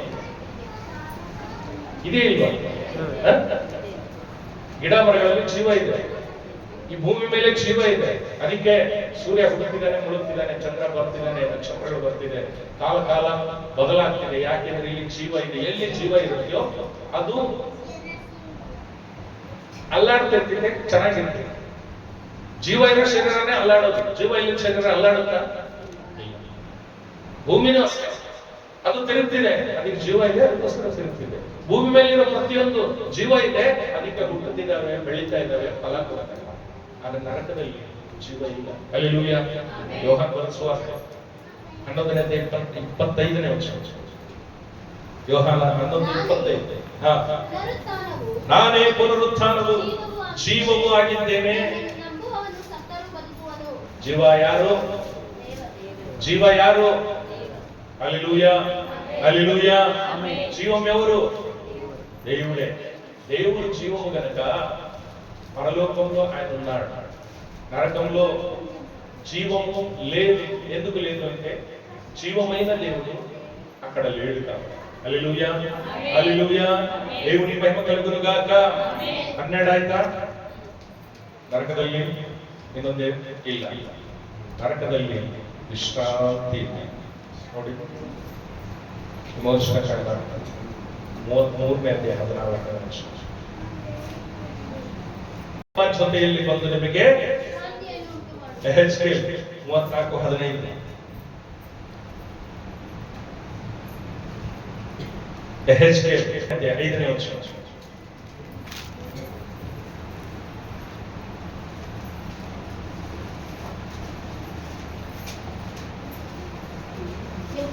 ನನ್ನನ್ನು ಕಾಪಾಡುವನಾಗಿದ್ದರಿಂದ ನಾನು ಮಲಗಿಕೊಂಡು ನಿದ್ದೆ ಮಾಡಿ ಸುಖವಾಗಿ ಎಚ್ಚರಗೊಳ್ಳುತ್ತೇನೆ. ಈಗ 3 ವಾಕ್ಯಗಳನ್ನು ಓದಿದ್ವಿ. ಈ 3 ವಾಕ್ಯಗಳಲ್ಲಿ ನಿದ್ದೆ ಬಗ್ಗೆ, ಮಲಗೋದ್ರ ಬಗ್ಗೆ, ವಿಶ್ರಾಂತಿ ಕೊಡೋದ್ರ ಬಗ್ಗೆ ಇದೆ. ಮೊದಲನೇದರಲ್ಲಿ ಏನೈತೆ? ನಾನೇ ನಿಮ್ಮ ಜೊತೆಯಲ್ಲಿ ಬಂದು ನಿಮಗೆ ವಿಶ್ರಾಂತಿಯನ್ನು ಉಂಟು ಮಾಡುವೆ. 2ನೇ ವಾಕ್ಯ ಹೇಳುತ್ತೆ, ನನ್ನ ಕುರಿಗಳನ್ನು ಮೇಯಿಸಿ ಹಾಯಾಗಿ ಮಲಗುವಂತೆ ಮಾಡುವೆ. ಮೂರನೇ ವಾಕ್ಯ ಹೇಳುತ್ತೆ, ಯೆಹೋವನು ನನ್ನನ್ನು ಕಾಪಾಡುವನಾದ್ದರಿಂದ ನಾನು ಮಲಗಿಕೊಂಡು ನಿದ್ದೆ ಮಾಡಿ. ನರಕದಲ್ಲಿ ಏನಿಲ್ಲ? ರೆಸ್ಟ್ ಇಲ್ಲ, ವಿಶ್ರಾಂತಿ ಇಲ್ಲ, ನಿದ್ದೆ ಇಲ್ಲ. ಯಾಕೆ ನರಕದಲ್ಲಿ ನಿದ್ದೆ ಇಲ್ಲ, ರೆಸ್ಟ್ ಇಲ್ಲ ಅಂತಂದ್ರೆ, ನೋಡಿ ಭೂಲೋಕದಲ್ಲಿ ಈ ಹಗಲಿದೆ, ರಾತ್ರಿ ಇದೆ. ಹಗಲೆಲ್ಲ ಕೆಲಸ ಮಾಡಬೇಕು, ರಾತ್ರಿ ಎಲ್ಲ ಮಲಗಬೇಕು, ಅದು ಗೊತ್ತಿದೆ. Hallelujah, hallelujah. ಮತ್ತೆ ಬೆಳಿಗ್ಗೆ ಆಗುತ್ತೆ, ಮತ್ತೆ ನಾವು ಕೆಲಸ ಮಾಡ್ತೀವಿ. ಆದ್ರೆ ನರಕದಲ್ಲಿ ಅಲ್ಲಿ ಹಗಲಿಲ್ಲ, ರಾತ್ರಿನೇ ಇರೋದು. ಹಗಲಿಲ್ಲ, ರಾತ್ರಿನೇ ಇರೋದಲ್ಲಿ. ಎಲ್ಲಿವರೆಗೂ ರಾತ್ರಿ? ಯಾವಾಗ್ಲೂ ರಾತ್ರಿನೇ. ಈ ಕುರುಡರ ಜೀವನ ಇದ್ದಂತೆ, ಕಣ್ಣಿಲ್ಲರು ಪಾಪ, ಅವ್ರಿಗೆ ಹಗಲು ರಾತ್ರಿ ಇದೆ, ರಾತ್ರಿ ರಾತ್ರಿ. ಅವ್ರಿಗೆ ಯಾವಾಗ್ಲೂ ಒಂದೇ ಕಲರ್ ಕಾಣೋದು.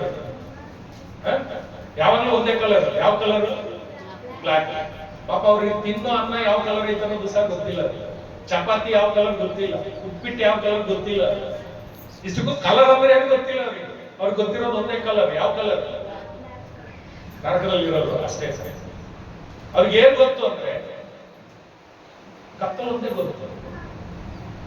ಆ ಹುಳ, ಆ ಬೆಂಕಿ ಸುಡ್ತಿದೆ, ಹುಳ ಕಡಿತಿದೆ, ಚೇಳುಗಳು ಕಡಿತಿದಾವೆ, ಹಾವುಗಳು ಕಡಿತಿದಾವೆ. ದೇವರು ಅವಕ್ಕೇನು ಟೈಮಿಂಗ್ಸ್ ಫಿಕ್ಸ್ ಮಾಡಿಲ್ಲ.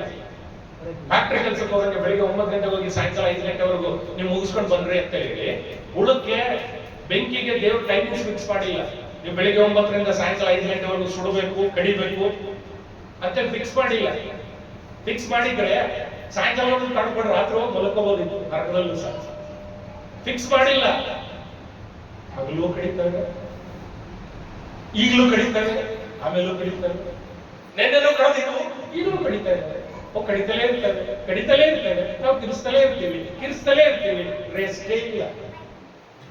ಅಮ್ಮಯ್ಯ, ನನ್ ಮೊದಲೇಸಿ ಅన్ని తగులుకుందిలే, నేను కొద్దిసేపు రెస్ట్ తీసుకుంటాను. అవకాశమే లేదు. ఒకసారి ఊహించుకోండి. జస్ట్ అక్కడ మనం ఉంటే ఎట్లుంటది పరిస్థితి ఒకసారి ఊహించుకోండి. హల్లెలూయా, హల్లెలూయా. నరకంలో రెస్ట్ లేదు, విశ్రాంతి లేదు. పగలనక, రాత్రనక, ఈ రోజు అనక, రేపనక, ఒక వారం, ఒక నెల, ఒక సంవత్సరం అనక, యుగ యుగములు అగ్గి కాలుతూనే ఉంటాయి. యుగ యుగములు పురుగులు కొరుకుతూనే ఉంటాయి, పాములు కొరుకుంటాయి, తేళ్లు కొరుకుతుంటాయి. అక్కడ పరిస్థితి చాలా భయంకరం. అది ఒక రోజుది కాదు, ఒక వారానికి కాదు, ఒక నెల. హల్లెలూయా. చెప్పండి, ಏನೇನಿಲ್ಲ ನರಕದಲ್ಲಿ? ಏನೇನಿಲ್ಲ? ನೀರಿಲ್ಲ, ಆರೋಗ್ಯ ಇಲ್ಲ, ಗಾಳಿ ಇಲ್ಲ, ಸಮಾಧಾನ ಇಲ್ಲ, ಶಾಂತಿ ಇಲ್ಲ, ಪ್ರೀತಿ ಇಲ್ಲ, ಬೆಳಕಿಲ್ಲ, ರಕ್ಷಣೆ ಇಲ್ಲ, ಸಂತೈಸುವರಿಲ್ಲ, ಸಹಾಯ ಮಾಡೋರಿಲ್ಲ, ಜ್ಞಾನ ಇಲ್ಲ, ಜೀವ ಇಲ್ಲ, ವಿಶ್ರಾಂತಿ ಇಲ್ಲ. ಎಲ್ಲಕ್ಕಿಂತ ಮುಖ್ಯವಾಗಿ ಎಮರ್ಜೆನ್ಸಿ ಡೋರ್ ಇಲ್ಲ. ನರಕಕ್ಕೆ ಎಮರ್ಜೆನ್ಸಿ ಡೋರ್ ಇಲ್ಲ. Hallelujah, hallelujah. ನಾವು ಬಸ್ಸಲ್ಲಿ ಹೋಗ್ತಾ ಇರ್ತೀವಿ, ಟ್ರೈನಲ್ಲಿ ಹೋಗ್ತಾ ಇರ್ತೀವಿ. ನಿಮ್ಗೆ ಗೊತ್ತಾ, ಬಸ್ಸಿಗೂ ಟ್ರೈನ್ಗೂ ಎಮರ್ಜೆನ್ಸಿ ಡೋರ್ ಅಂತ ಒಂದಿರುತ್ತೆ, ಹೌದಾ? ಟ್ರೈನಿಗೆ ಎಲ್ಲಾ ಕಿಟಕಿಗೂ ಸಹ ಗ್ರಿಲ್ ಹಾಕಿರ್ತಾರೆ. ಆದ್ರೆ ಒಂದು ಕಿಟಕಿ ಇರ್ತಿದೆ, ಟೋಟಲ್ ಗ್ರಿಲ್ ಮೇಲೆ ಹೋಗ್ಬೋದು, ಆರಾಮಾಗಿ ತೂರು ಒಳಗಡೆ ಹೋಗ್ಬೋದು. ಏನಕ್ಕೋಸ್ಕರ ಇಟ್ಟಿದ್ದಾರೆ ಗೊತ್ತಾ? ಅದು ಎಮರ್ಜೆನ್ಸಿ. ಏನಾದ್ರು ಅಪಾಯ ಆದ್ರೆ ಹೊರಗಡೆ ಬರ್ಲಿಕ್ಕೆ ಆಗಲಿಕ್ಕೆ ಇದರೊಳಗಿಂದ ಹೊರಗಡೆ ಬರುತ್ತೆ. ಅಂದ್ರೆ ಒಂದು ಡೋರ್ ಅಂತ ಇದೆ, ಆ ಡೋರ್ ಬಿಟ್ಟು ಹೊರಗಡೆ ಬರ್ಲಿಕ್ಕೆ ಇನ್ನೊಂದು ವ್ಯವಸ್ಥೆ, ಇದು ಎಮರ್ಜೆನ್ಸಿ. ನರಕಕ್ಕೆ ನಮ್ಮ ಮನೆಗಳಿಗೂ ಸಹ ಮುಂದಿನ ಬಾಗಿಲು, ಹಿಂದಿನ ಬಾಗಿಲು ಅಂತ ಒಂದು ಇಟ್ಕೊಂಡಿರ್ತಾರೆ. ಆದ್ರೆ ನರಕಕ್ಕೆ ಒಂದೇ ಡೋರ್ ಇರೋದು. ಆ ಡೋರಿಂದ ಹೋಗೋರು ಮಾತ್ರನೇ ಇದ್ದಾರೆ ಹೊರತು ಅಲ್ಲಿಂದ ಈಚೆ ಬರೋರು ಯಾರು ಇಲ್ಲ. ಅಲ್ಲಿ ಎಮರ್ಜೆನ್ಸಿ ಡೋರ್ ಇಲ್ಲ, ಒಂದು ಕಿಟಕಿ ಇಲ್ಲ. ಅಟ್ಲೀಸ್ಟ್ ಆ ಕಿಟಕಿನಾದ್ರೂ ಹೊಡೆದಾಕ ಅದರೊಳಗಿಂದ ಪೂರ್ವ ಹೊರಗಡೆ ಬರೋಣ ಚಾನ್ಸೇ ಇಲ್ಲ. ಒಂದು ಸಲ ಅಲ್ಲಿಗೆ ಹೋದ್ರೆ ಅಲ್ಲಿಂದ ವಾಪಸ್ ಬರಲಿಕ್ಕೆ ಯಾವ ದಾರಿನೂ ಇಲ್ಲ. Hallelujah, hallelujah. ಅಲ್ಲಿರೋದು ಒಂದೇ ಬಾಗಿಲು. ಆ ಬಾಗಿಲು ಹೋಗಕ್ಕೆ ಮಾತ್ರನೇ ಇರೋದು, ಈಚೆ ಬರ್ಲಿಕ್ಕೆ ಯಾವ ದಾರಿನೂ ಸಹ ಇಲ್ಲ. ಹಲ್ಲೆಲೂಯಾ. ಯಾವ ಆಸ್ಪತ್ರೆಗೆ ಹೋದ್ರು ಎಮರ್ಜೆನ್ಸಿ ಡೋರ್ ಇರುತ್ತೆ, ಯಾವ ಬ್ಯಾಂಕಿಗೆ ಹೋದ್ರು ಎಮರ್ಜೆನ್ಸಿ ಡೋರ್ ಇರುತ್ತೆ. ಯಾಕೆ? ಬೆಂಕಿ ಬಿದ್ದಾಗ, ಬೀಳುವಂತ ಪರಿಸ್ಥಿತಿ, ಭೂಕಂಪ ಆದಾಗ ಒಂದು ಎಮರ್ಜೆನ್ಸಿ ಡೋರ್ ಬೀಳುತ್ತೆ. ಆದ್ರೆ ನರಕಕ್ಕೆ ಎಮರ್ಜೆನ್ಸಿ ಎಲ್ಲಿ ಹೋದ್ರೆ ಓದೋದು. ಅದಕ್ಕೆ ಲೂಕನ ಬರೆದ ಸುವಾರ್ತೆ ಇದೆ. ಇರಲಿ ಪರವಾಗಿಲ್ಲ, ನಾನು ಹಾಗೆ ಹೇಳಿದ್ದೀನಿ. ಅಲ್ಲೇ ತಿರುಗಿ ಹೋಗ್ರಿ, ಅದೇ 16ನೇ ಅಧ್ಯಾಯದಲ್ಲಿ 24ನೇ ವರ್ಷವನ್ನು ನೋಡಿ. 16ನೇ ಅಧ್ಯಾಯ ಲೂಕ. ಅಲ್ಲಿ ಏನೇನಿದೆ? ಒಂದ್ ಕಡೆ ನರಕ ಇದೆ, ಒಂದ್ ಕಡೆ ಪರದೈಸ್ ಇದೆ. ಪರದೈಸ್ನಲ್ಲಿ ಲಾಜರ್ನಿದ್ದಾನೆ, ನರಕದಲ್ಲಿ ಶ್ರೀಮಂತನಿದ್ದಾನೆ. ಶ್ರೀಮಂತನು ಹೇಳ್ತಿದ್ದಾನೆ, ನಮ್ಮೂರು, ನಮ್ಮ ಮನೆಯಲ್ಲಿ ನಮ್ಮ ಅಣ್ಣ ತಮ್ಮಂದಿರಿದ್ದಾರೆ, ಅವರು ಇಲ್ಲಿಗೆ ಬರದಲ್ಲಿರಂಗೆ ಈ ಲಾಜರ್ನ ಹೋಗಿ ಹೇಳಿ ಕೇಳು. ಹಲ್ಲೆಲೂಯಾ. ಆದ್ರೆ ದೇವರು ಏನ್ ಹೇಳ್ತಾರೆ, ಅಬ್ರಾಹ್ಮ ಏನ್ ಹೇಳ್ತಿದ್ದಾನೆ, ನೋಡು, ನಿನಗೂ ನನಗೂ ಮಧ್ಯದಲ್ಲಿ ಒಂದು ದೊಡ್ಡ ಕಂದಕ ಇದೆ, ಒಂದು ದೊಡ್ಡ ಕಣಿವೆ ಇದೆ, ಡೊಂಗರ ಇದೆ. ಇಲ್ಲಿಗೆ ಬಂದವರು ಇಲ್ಲೇ, ಅಲ್ಲಿಗೆ ಹೋದವರು ಅಲ್ಲೇ. ಅಲ್ಲಿರೋರು ಇಲ್ಲಿಗೆ ಬರ್ಲಿಕ್ಕಾಗಲ್ಲ, ಇಲ್ಲಿರೋರು ಅಲ್ಲಿಗೆ ಹೋಗ್ಲಿಕ್ಕೆ. Hallelujah, hallelujah. ಯಾಕೆ ಅಂದ್ರೆ ಒಂದೇ ಡೋರ್. ಹಲ್ಲೆಲೂಯಾ. ಎಷ್ಟು 17 ಆದ್ವಲ್ಲ, ಎಮರ್ಜೆನ್ಸಿ ಡೋರ್ ಸೇರಿ 18 ಆಯ್ತು. 19ನೇದು ಏನು ಅಂತ ಹೇಳಿದ್ರೆ, ನರಕದಲ್ಲಿ ಏನಿಲ್ಲ ಅಂದ್ರೆ ಸ್ವಾತಂತ್ರ್ಯ ಇದೆ. Hallelujah, hallelujah. ಸ್ವಾತಂತ್ರ್ಯ ಇಲ್ಲ. ಯಾಕಂದ್ರೆ ಅಲ್ಲೇ ಅಬ್ರಹಾಮನೇ ಹೇಳ್ತಾ ಇದ್ದಾನೆ, ಏನಂತ ಹೇಳಿದ್ರೆ, ನೀನು ಭೂಲೋಕದಲ್ಲಿದ್ದಾಗ ನಿನಗೆ ತಿನ್ಬೇಕು ಅನ್ಸಿದ್ರೆ ತಿಂದೆ, ಕುಡಿಬೇಕು ಅನ್ಸಿದ್ರೆ ಕುಡದೆ, ಓಡಾಡ್ಬೇಕು ಅಂದ್ರೆ ಓಡಾಡಿಸ್ದೆ, ಒಳ್ಳೆ ಬಟ್ಟೆ ಹಾಕೋಬೇಕಂದ್ರೆ ಒಳ್ಳೆ ಬಟ್ಟೆ ಹಾಕೊಂಡೆ, ಈ ಊರು ಬೇಡ ಇನ್ನೊಂದು ಊರು ಅಂತ ಹೇಳಿದ್ರೆ ಇನ್ನೊಂದು ಊರಿಗೆ ಹೋದೆ, ಈ ಕೆಲಸ ಬೇಡ ಇನ್ನೊಂದು ಕೆಲಸ ಅಂದ್ರೆ ಇನ್ನೊಂದು ಕೆಲಸಕ್ಕೆ ಹೋದೆ. ಪ್ರತಿಯೊಂದು ನಿನಗೆ ಏನೇನು ಅನಿಸ್ತೋ ಅದನ್ನೆಲ್ಲ ಮಾಡಿದೆ. ಯಾಕೆ ಅಂದ್ರೆ ನಿನಗೆ ಸ್ವತಂತ್ರ ಇದೆ. ಭೂಲೋಕದಲ್ಲಿ ಸ್ವತಂತ್ರ ಇದೆ. Hallelujah, hallelujah. ಆದ್ರೆ ನರಕದಲ್ಲಿ ಸ್ವತಂತ್ರ ಇಲ್ಲ. ಅವ್ರು ಏನ್ ಕೊಟ್ರೆ, ಈಗ ಉದಾಹರಣೆ ಜೈಲಿಗೆ ಹೋಗ್ಲಿ, ಜೈಲಲ್ಲಿ ಒಂದು 25 ವರ್ಷ ಶಿಕ್ಷೆ ಬಿಸಿತು. 25 ವರ್ಷ ಬೇಡ, ಬರೀ 1 ವರ್ಷ ಇತ್ತು. 1 ವರ್ಷ ಜೈಲಲ್ಲಿ ನನಗೆ ಬೆಳಿಗ್ಗೆ ಟಿಫನ್ಗೆ ಇದು ಬೇಕು, ಮಧ್ಯಾಹ್ನ ಊಟಕ್ಕೆ ಇದು ಬೇಕು, ರಾತ್ರಿ ಊಟಕ್ಕೆ ಇದು ಬೇಕು. ಹೋಟ್ಲ್ ಆರ್ಡರ್ ಮಾಡಿ ನಿನ್ಗೆ ಏನೇನ್ ಬೇಕಂದ್ರೆ ತರಿಸ್ಕೊಂಡು ಸಿಗ್ಲಿಕ್ಕೆ. ಅಲ್ಲಿ ಸ್ವತಂತ್ರ ಇಲ್ಲ. ನಿನಗೆ ಏನ್ ಬೇಕೋ ಅದನ್ನು ತಿನ್ನಕ್ಕೆ ಅವಕಾಶ ಇಲ್ಲ. ಅವ್ರು ಏನ್ ಕೊಡ್ತಾರೋ ಅದನ್ನು ತಿನ್ಬೇಕು. ಅವ್ರು ಎಲ್ಲಿ ಇಡ್ತಾರೋ ಅಲ್ಲಿ ಇಲ್ಲ. ನನಗೆ ಓಡಾಡ್ಬೇಕು, ನಾನು ಯಾವಾಗ್ಲ ರೂಮಲ್ಲಿ ಬಿದ್ದಿರೋದು ನನ್ನ ಕೈಲಾಗಲ್ಲ, ಓಡಾಡ್ಕೊಂಡಿರ್ತೇನೆ, ಒಪ್ಕೋತಾರ. ಭೂಲೋಕದಲ್ಲಿ ಜೈಲಲ್ಲಿ ಇದ್ರೆ ಈ ಪರಿಸ್ಥಿತಿ. ನರಕದಲ್ಲಿ ಅಲ್ಲಿ ಸ್ವತಂತ್ರ ಇಲ್ಲ. ನಿನ್ನಿಷ್ಟದ ಪ್ರಕಾರ ನೀನ್ ಮಾಡ್ಲಿಕ್ಕೆ ಆಗಲ್ಲ, ನೀನ್ ಅನ್ಕೊಂಡಿದ ಪ್ರಕಾರ ನೀನ್ ಇರ್ಲಿಕ್ಕೆ ಆಗಲ್ಲ. Hallelujah, hallelujah, hallelujah. ಒಂದು ಸಲ ನರಕಕ್ಕೆ ಹೋಗಿ, ಸಾಲ ಇಪ್ಪಡಿ ಸರ್, నాకు ట్రాన్స్ఫర్ చేయండి సార్ ఈ నుంచి. నరకం నుంచి ట్రాన్స్ఫర్ అయిపోయా. ఎందుకు కాదు అంటే అక్కడ స్వతంత్రం లేదు. నీ ఇష్టం అక్కడ జరగదు. హల్లెలూయా, హల్లెలూయా. దేవుని మహిమ కలుగును గాక. ఇప్పుడు ఆలోచించండి, దేవుడికి ఎందుకు నెత్తి నోరు ఊరుకుంటున్నారు? రక్షణ పొందుకోండి, నరకాన్ని తప్పించుకోండి. ఎందుకు అంటున్నాడంటే, నరకము దేవుడే సృష్టించినాడు కాబట్టి ఆ నరకం ఎలా ఉంటుందో ఆయనకు చాలా బాగా తెలుసు. అక్కడ ఎంత భయంకరంగా ఉంటుందో ఆయనకు చాలా బాగా తెలుసు. అక్కడికి నువ్వు పోకూడదు అనేది ఆయన ఆశ. తన రాజ్యంలో తన పక్కన తనతో ఉండాలనేది ఆయన ఆశ. అందరు బట్టే అంత మొత్తుకుంటాడు, అంత అంటాడు. ఏమని? ನನ್ನ ಬಳಿಗೆ ಬಂದಿರಿ, ನಾನು ನಿಮಗೆ ವಿಶ್ರಾಂತಿ ಮರೆವತ್ತವರೇ ನನ್ನ ಬಳಿಗೆ. హల్లెలూయా, హల్లెలూయా. అంతలా ఎందుకు అంటున్నాడంటే, మన మీద ప్రేమ కాదు, మమ్మల్ని మిక్కిలిగా ఆయన ప్రేమిస్తున్నాడు కాబట్టి అని మాట. హల్లెలూయా, హల్లెలూయా. అది అర్థం చేసుకున్నాక ఎవరు వాక్యం విన్నాము. ఒక పూట భోజనం అనుకోండి, ఒక్కరోజు కూలి కొరకై, కొద్దిసేపు సంతోషాలు ఇచ్చే ఈ లోక పాపాల కొరకై దేవుని బాధ పెడుతూ, పవిత్రాత్మని కన్నీళ్లు పెడుతూ, చేసే తప్పనే తిరిగి చేసి మళ్ళీ చర్చకి వచ్చి, దేవా నా పాపాలు క్షమించు, బంధించు. ఇక్కడ మనం కన్నీళ్లు పెడతాం. ఏం ఒక్క పూట భోజనం కొరకు ఆశీర్వాదాన్ని పోగొట్టుకున్నాడు ఏశావు. తర్వాత నాన్న దగ్గరికి పోయి కన్నీళ్లు పెడుతూ, గుండెలు బాదుకుంటూ ఏడ్చాడు. ఒక్కటి నా కొరకు లేదా? లేదు. యాకోబు అన్నీ తీసుకుపోయినాడు, నీ కొరకు ఒక్కటి లేదు. ఇదే మాటనే దేవుడు మనకు అవసరమా? నరకాన్ని దేవుడు మన కొరకు సృష్టించలేదు. నేను మొదలే చెప్తున్నా, కానీ మనమే నరకాన్ని చూస్ చేసుకుంటాం. దేవుడు మమ్మల్ని నరకంలో వేయడు. మనమే నరకానికి పోవడానికి ఏమేమి కావాలో అన్ని ప్రిపరేషన్ తయారు చేసుకొని పోతాం. హల్లెలూయా, హల్లెలూయా. ఒకసారి ఊహించి చూడండి, ఈ భూమి మీద ఇంతవరకు 19 చెప్పినాను అవునా, 19 విషయాలు. ఇవన్నీ భూమిలో ఉన్నాయి, ఇవన్నీ భూమి మీద ఉన్నాయి అవునా.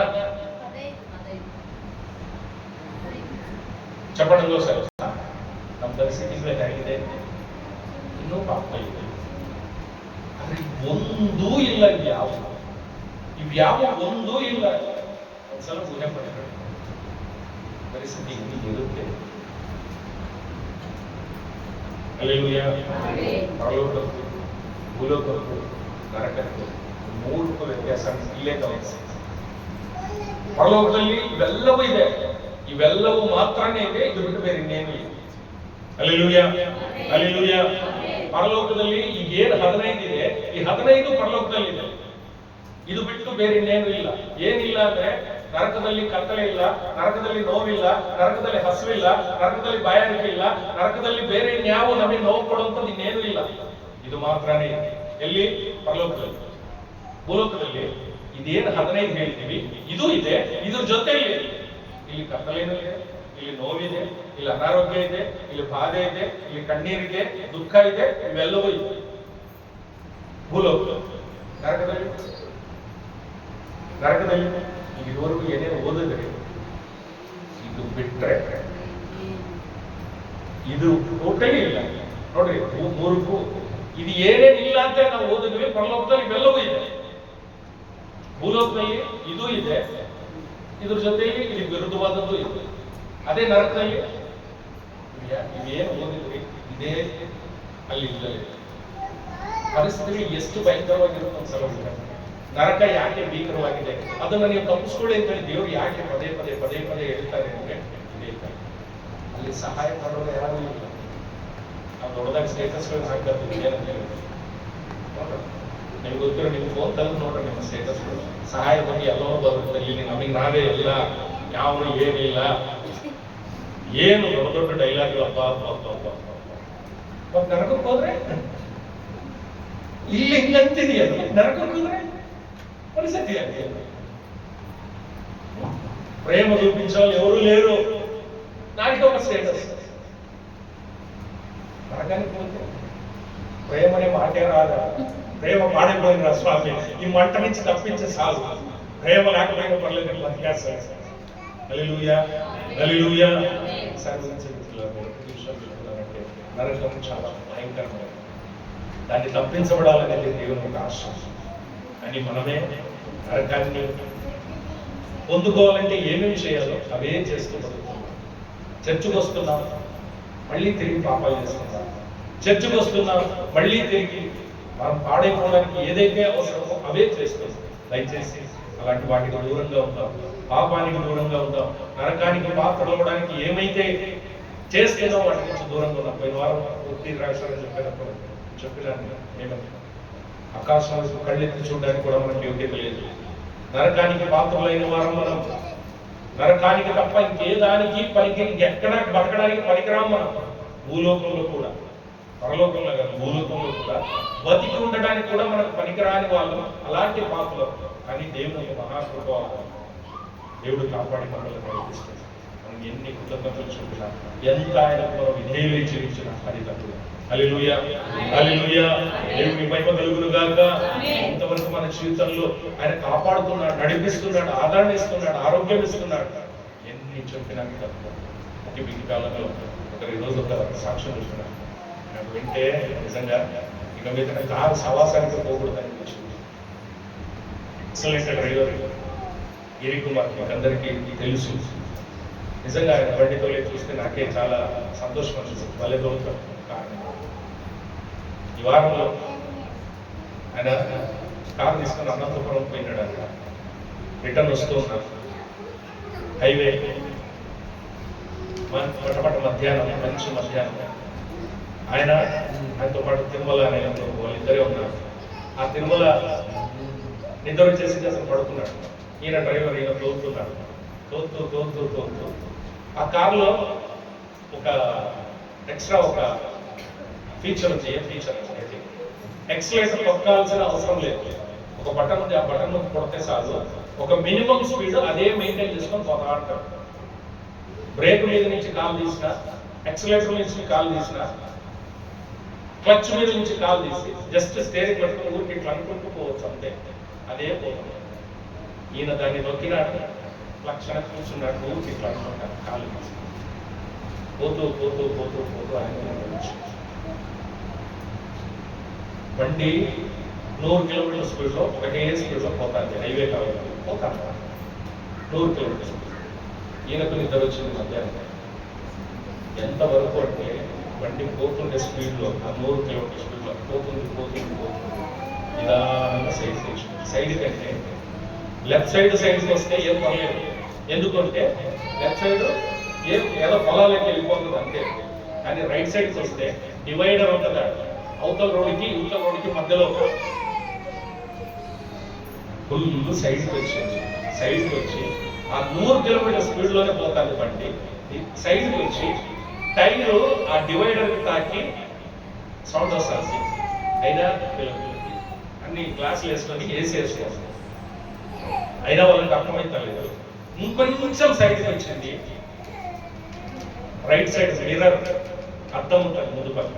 ఆ అద్దానికి ఆ డివైడర్ మధ్యలో చెట్లు నాటింటారు. ఆ చెట్లు ఆ అద్దానికి టప్ప టప్ప టప్ప టప్ప టప్ప టప్ప కొడతంటే అప్పుడు గుర్తొచ్చింది. టక్కులు లేచి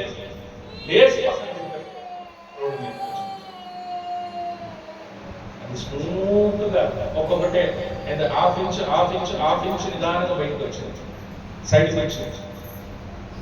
సడన్ ఏమన్నా సైడ్కి వచ్చింది. ఆ 100 కిలోమీటర్ స్పీడ్ లో డివైడర్ వైపు ఇద్దరు అంటారు స్మార్ట్. ఎందుకు విషయాలు చెప్తాను, ఆయన నిజంగా కన్నీళ్ళు పెట్టుకుంటారు. నా దేవుడు ఎంత గొప్పవాడు నిజంగా. నా కళ్ళ ముందే ఎన్నో యాక్సిడెంట్లు ఆ రోడ్లో జరుగుతున్నాయి. ఇవన్నీ ఆ బండ్లు రజ్జుగుజ్జైన బండ్లు చూసుకుంటూనే మేము ఎందుకు పోయినాం. కానీ దేవుడు నా కారు కొంచెం చిన్న ఒక సెంటీమీటర్, 1 మిల్లీమీటర్ అంత సైజు వచ్చి ఆ అద్దాలు ఆ చెట్లు అద్దాముకి కొట్టేంత వరకు అలా నన్ను హెచ్చరించి నా ప్రాణాలు బతికించింది. సడన్ గా బయట కొట్టుకొని పరిస్థితి ఏంటి? విషయాలు చెప్తున్నాడు. ఇంత గొప్ప కార్యాలు మన పట్ల చేస్తున్నది ఇదే. ఆయన చెప్పినట్టు నడిచి పరలోకాన్ని మనం పొందుకోవాలి. కానీ ఇంత భయంకరమైన నరకాన్ని మనం పొందుకోవాలి. ఆలోచించు.